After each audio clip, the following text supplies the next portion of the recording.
Can you be successful with every out-of-state hunt? Well, I say you can.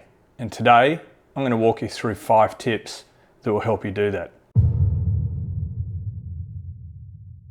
Last year, I went on a couple of successful out-of-state hunts. A nilgai hunt down in Texas and an elk hunt in Wyoming. Links are up there if you want to go check them out. But they were successful for certain reasons. And I'm going to walk through some of that here today. And I think you can be successful on your hunts as well. Tell me what you think down in the comments. Maybe you think I was just lucky, and perhaps I was, but let's go through those and see where we land. Tip number 1, study up on your target species. I went down to Texas hunting nilgai. I spent a lot of time doing research on that animal. And I wasn't researching to find out how big they are, what the color of their coats were. I was looking at things that translate well into hunting and developing a strategy to hunt them. So the things that stood out to me is they're 1, diurnal, which means that they're active during the day and they sleep at night typically. 2, their number 1 predator back in India is the tiger. So they've got very good eyes and their hearing is excellent. And number 3, which is one that helped me develop a strategy that was ultimately successful, was understanding that they like to defecate in the same place day after day. So part of my initial learning on this animal is understanding those 3 key things. And you can see how I developed that strategy in the video I've got linked up here. Tip number 2, e-scouting. Look, we've all got access to tools that allow for e-scouting these days. Even if you're just using Google Maps, you can get in and have a look at what is available in and around those areas. You can find water source, you can find food areas, and you can find bedding. I'll use the nilgai hunt as an example again. So I did a lot of e-scouting along with my mates Sam and Doug before going down there. And we looked for things that we thought would be beneficial to us that would allow us to get into certain areas and find these nilgai. We looked for those water sources, but we also used satellite maps to see where some trails had been forged through the scrub down there by those animals. And we had the benefit of getting 1-day access for scouting before the season opened.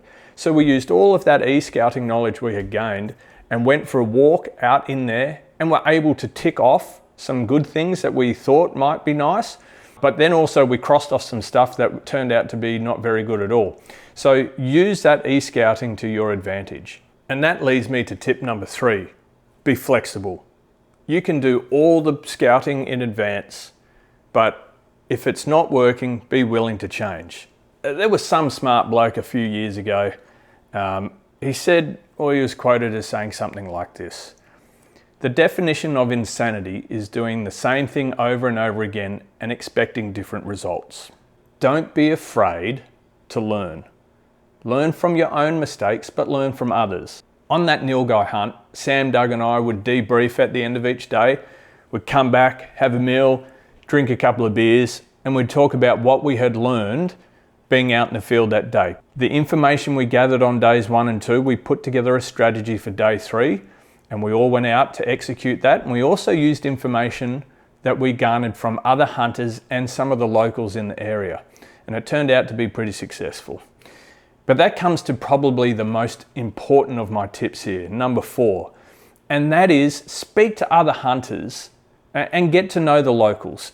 More often than not, I have found that other hunters and locals are willing to help. And it's a source of knowledge that you don't get anywhere else. A local can tell you about the conditions or about previous years that you can't read anywhere. Other hunters in the field may have just fielded a tag. They might be on their way out and they might have just seen a herd of elk or know where some whitetails are. And they're willing to share that because they've already fielded their tag for the year. My elk hunt in Wyoming was the result of forming a friendship with my mate Sam over spearfishing. We got to talk about hunting and all of a sudden we're out doing it, and he was gracious enough to invite me out to Wyoming to go and hunt in some areas that he has access to. That friendship was formed over spearfishing, but just sharing the passion and sharing knowledge. So Go ahead and do it. Speak to hunters and locals when you're out there. Tip number 5, treat it for what it is. Look, not filling a tag can be disheartening, but don't let that be the only metric you use to determine whether or not your hunt was successful. Think about the new knowledge that you've garnered. Perhaps you've made a friend through a hunter that you've met. Perhaps you've met a local who invites you back next year to hunt his private property. Perhaps you've understood more about yourself and what you need to do to prepare better physically for some backcountry hunt. Take all those positives, make sure you learn from it, and get ready to take the next step forward the next year. And here's my bonus tip, put your phone down. You don't need to be reading CNN or your Fox or swiping right. It's unnecessary. You're in the woods to hunt, so put your phone away and enjoy it. Anyway friends, they were my 5 tips for being more successful out of state.